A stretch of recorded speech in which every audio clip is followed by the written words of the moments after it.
మరి నేను కాల్చి బట్ట కాల్చి మీద వేయాలంటే ఎట్లుంటుంది? నేను పర్సనల్గా తీసుకుంటే ఎట్లుంటుంది? నేను పెట్టే సోషల్ మీడియా ఇన్స్టాగ్రామ్ పోస్ట్ ప్రతి పోస్టు బాహుబలి లాగా ఉంటుంది.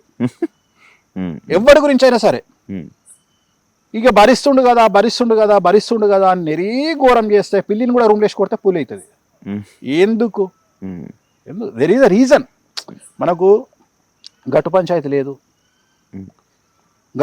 లేదు, మనం ఏమి వ్యాపారంలో పంచాయతీ లేదు, మనం సడ్డకులం కాదు, సో మనం బంధువులం కాదు, మనకి ఏం పంచాయతీలు ఉన్నాయి? మీరు నా మీద ఎందుకు పెట్టాలి? సో ఒక ఎక్స్ట్రీమ్ స్టేజ్కి వచ్చినాక ఎవడైనా ఒక బరస్ట్ అవుతాడు. ఇంకా బరస్ట్ కాలా నేను. బరస్ట్ అయితే ఇప్పుడు నేను చెప్పినట్లాంటి బాహుబలి సీక్వెన్స్లు వస్తాయి. సో బరస్ట్ కాలా, నేను కాలేదు. గివి కూడా మాట్లాడొద్దు అంటే ఎట్లా? ఇప్పుడు నువ్వే అడిగినావు. ఇప్పుడు ప్రగతి ఆమెకి ఏం సంబంధం? పాపం ఆమె కష్టపడి సంపాదించుకున్నదని నాకంట కట్టి అంటే నన్ను సమాజంలో ఎదవని చేయాలి అనేది ఇక్కడ టార్గెట్. నేను అనే పాయింట్ ఏంటంటే అది కాదు కదరా బాబు. నేను ఆ మాట చెప్పితే ప్లే చేయండి, ఇది వేణుస్వామి అని ప్లే చేయండి. సమ్మక్క సారక్క జాతరలో విపరీతంగా మద్యము మాంసము ఏరులై పారుతుంది అని నేను చెప్పిన. తప్పేం కాదే, పోయి కళ్ళతో చూడు. రేపు పొద్దున అక్కడ మాంసం ఉంటుంది, మద్యం ఉంటుంది. తెలంగాణ కల్చర్ అది తప్పెట్లయితుంది అనగానే వాడు పెట్టిండు హిందూ దేవతలను విమర్శించిన వేణుస్వామి.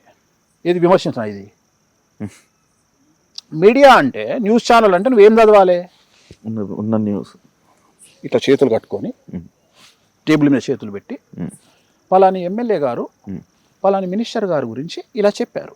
శాంతి స్వరూప్ గారు ఉంటుండే ఇంతకుముందు, శాంతి స్వరూప్ టీవీలో ఆయన చెప్తుండే వార్తలు. ముఖ్యమంత్రి గారు ఈరోజు మన అపోజిషన్ లీడర్ గురించి ఇలా అన్నారు, అపోజిషన్ లీడరు ముఖ్యమంత్రి గారి గురించి ఇలా అన్నారు. ఇప్పుడు నీ అయ్యా జాయిరా డైరెక్ట్ అయ్యింది వీడు సీఎంకు, డైరెక్ట్ అయింది వీడు డిప్యూటీ సీఎంకు, డైరెక్ట్ అయింది వీడు అపోజిషన్ లీడర్కు. ఏమరా నువ్వు న్యూస్ చదువుతున్నావా, లేకపోతే నువ్వు ఒక పార్టీకి స్పోక్స్ పర్సన్ వా? న్యూస్ అంటే ఏంది? అక్కడ జరిగిన విషయాన్ని జనాలకు వీళ్ళిద్దరు ఇలా అనుకున్నారని నువ్వు చెప్పాలి. అట్లా కాదట, వీడు డైరెక్ట్ వాంతోనే మాట్లాడుతుండు ఎక్స్ సీఎంతో. నువ్వు చేసే పెంట కంటే నేను చేసే పెంటనే కాదు, నాది పెంటనే కాదు. అర్థమైందా? జనాలు ఉమ్ముకుంటున్నారు, దరిద్రం అయిపోయింది. మన లాస్ట్కు నేషనల్ మీడియాలో కూడా బొక్క అయింది మనకు. అయినా మన జ్ఞానోదయం కాదు. ఆడు బట్టలు ఇప్పిండు మొన్న, అయినా మన జ్ఞానోదయం కాదు. మనం అయినా వేణుస్వామి వెనకాలనే కలుగుతాం, ఇక మీ కర్మ. ఇక అయినా పచ్చళ్ళమ్మాయి వెనక కలుగుతాం, మీ కర్మ. అయినా శివజ్యోతి వెనక కలుగుతాం, మీ కర్మ. అరే వీళ్ళంతా చిన్న వాళ్ళు రా, ఇంకా చాలా సమస్యలు ఉన్నాయి దేశంలో, వాళ్ళ గురించి మాట్లాడండి. ఇవి వదిలిపెట్టి ఎంతసేపు ఇదేనా అని అమ్మ 2.5 ఏళ్ళ నుంచి వస్తున్నాము, ఇదే రామాయణం అయిపోయింది. వేరే లేదా? మీకు చిరాకు వస్తుంది? ఎందుకు రాదు చిరాకు? అంటే అసహ్యం వేస్తుంది. అంటే ఒక క్షణము కోపం వస్తుంది. అంటే ఒక్కొక్కసారి ఏమనిపిస్తుంది అంటే ఎవరో మన దగ్గరకు వచ్చి అన్నా నీకు నీ అమ్మాయి ఇన్ఫ్లుయెన్స్ ఉంది కదనే, ఎందుకు ఊకుంటున్నావే అని జాతకం బయట పెట్టు. ఒకడు వచ్చి అంటాడు అని జాతకం బయట పెట్టు అంటాడు. అరే వద్దురా, అమ్మవారు చూసుకుంటుంది, మన చేతులతో మనం ఏం చేయొద్దు. She will decide. మనం వ్యక్తిగతంగా అలవాటు అయిపోతుంది మనకు. అది వ్యక్తిగతమైనటువంటి మా తంత్ర మార్గంలో అట్లా తీసుకోవద్దు చాయిస్. మేము తంత్ర మార్గంలో మేము మందికి ఉపయోగపడే పనులే చేయాలి తప్ప మాకు ఉపయోగపడే పనులు చేయొద్దు. అంటే మేము మా వ్యక్తిగతంగా ఒక వ్యక్తిని డామేజ్ చేయడానికి పూజలు చేయడం కానీ, లేకపోతే మేమేదో చేసుకోవడానికి పూజలు కానీ మాకు తంత్ర మార్గం యాక్సెప్ట్ చేయదు. మాకు తంత్ర మార్గంలో ఉన్న రూలే అది. అందుకని సమాజంలో చాలా మంది తెలియక ఏమంటారు, వాడు తోపు అయితే వాడు ఎందుకు వేరేటోనికి పూజలు చేస్తాడు, వాడే చేసుకోవచ్చు కదా. పని చేయదు తంత్ర మార్గంలో. సో అందుకని మేము చెయ్యం. మంత్రతంత్ర వేరు తంత్ర మార్గం వేరు. అదే దక్షిణాచారం అంటేనేమో వేరు, తంత్ర మార్గం వేరు. వామాచారం అంటే తంత్ర మార్గం. తంత్ర మార్గంలో ఇప్పుడు నువ్వు చెప్పినట్టు నిమ్మకాయలు ఉంటాయి, శ్రీకాళహస్తిలో చేసినట్టు నిమ్మకాయలు ఉంటాయి, కుంకుమ ఉంటుంది, పసుపు ఉండదు. So it is called different. ఇది బియ్యంతో చేస్తాము, పసుపు అంటే అక్షతలు ఉండవు. సో ఇది డిఫరెంట్ ఇది. సో తంత్ర మార్గంలో ఇవి జనరల్గా ఉగ్రదేవతలను పూజించే మా కోసం మేము చేసుకోవడానికి ఉండవు. మేము వ్యక్తి గురించి ఇప్పుడు నీకు సంబంధించిన శత్రువు గురించి పూజలు చేయమంటే నేను చేస్తా, నీకు సంబంధించిన న్యాయ పరిష్కారం నేను చేస్తా, కానీ నేను చేసుకోను. ఎందుకంటే నాకు పని చేయదు అది. అందుకని నేను ఏం చేస్తా అంటే అమ్మవారు చూసుకుంటుంది, మాకు అమ్మవారే ఉంటుంది, మేమేం చేయం అట్లాంటివి. అందుకని వదిలేస్తాం. అంటే వ్యక్తిగతమైనటువంటి దూషణలకు వెళ్ళము. అట్లీస్ట్ ఇక మనిషి పుట్టుగా పుట్టి కొద్దిగా నేను కూడా పెగ్గేస్తున్నా, నేను కూడా కొద్దిగా కారం ఉప్పు తింటున్నా, అప్పుడప్పుడు ముక్క తింటా కాబట్టి కొద్దిగా కోపం వస్తుంది. ఎందుకంటే జనరల్గా ఎందుకు కోపం రావద్దు బ్రాహ్మణులకు అంటారు అంటే, బ్రాహ్మణులు వేద పండితులు మాంసాహారాన్ని తింటే కొద్దిగా ఏమంటారు, అగ్రెసివ్ అవుతారు. మనం ఈ జనరేషన్ అగ్రెసివ్ కావాలే, కాకపోతేనే ఎక్కుతారు అందరూ. అగ్రెసివ్ అయితేనే యూ డిజర్వ్ ఇట్. నువ్వు నిజంగా మనిషి పుట్టుక పుట్టినప్పుడు అగ్రెసివ్ కావాల్సిందే. జీవితంలో నీకు లిమిటేషన్ రాజ్యాంగం కల్పించినటువంటి హక్కుల ప్రకారము నువ్వు తినాల్సినటువంటి ఫుడ్ తినవలసిందే. దీంట్లో ఎవ్వడు నిన్ను ఆబ్జెక్షన్ చెప్పాడు. ఏ కులస్తుడు ఏది తినాలనో అది తినాల్సిందే. సో దాంట్లో అందరూ తింటారు. ఇప్పుడు నేను ఒక మాట అడుగుతూ, ఇప్పుడు టాటా బిర్లా లాంటి వాళ్ళు, అంబానీ లాంటి వాళ్ళు మంగళ షాపులు పెడుతున్నారు, పెట్టొచ్చునా అంటే వాళ్ళు పెడితే తప్పు లేదా? చెప్పుల షాప్ పెడితే తప్పు లేదా?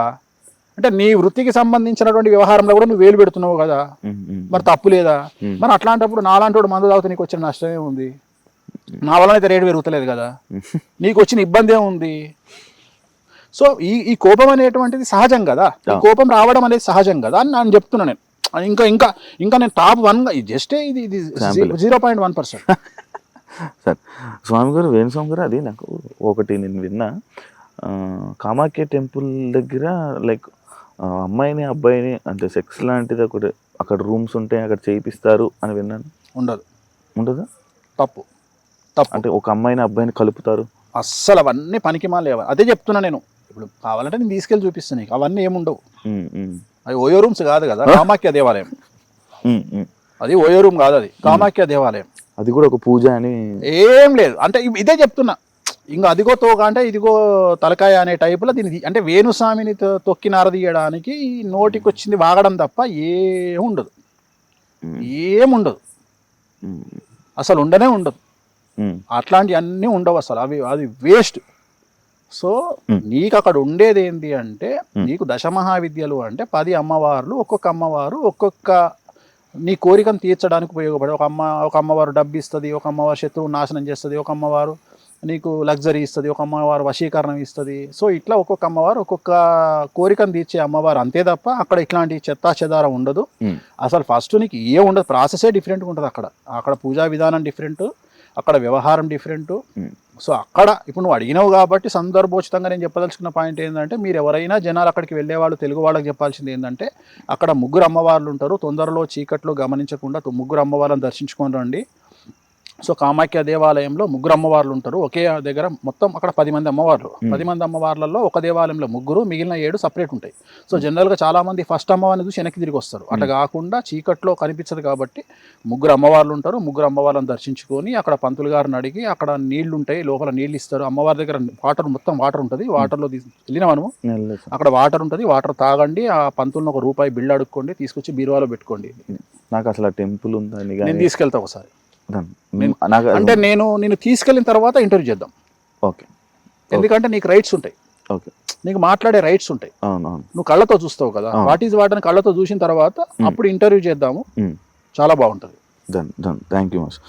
అండ్ హిందూ సాంప్రదాయాల ప్రకారంగా కొంతమంది నార్మల్గా పిల్లల్ని కానీ వాళ్ళని కానీ పెంచడంలో లైక్ సాంప్రదాయాలు ఉండాలి, విలువలు ఉండాలి అని చెప్పి పెంచుతుంటారు. కానీ మీరు అవన్నీ ఎందుకు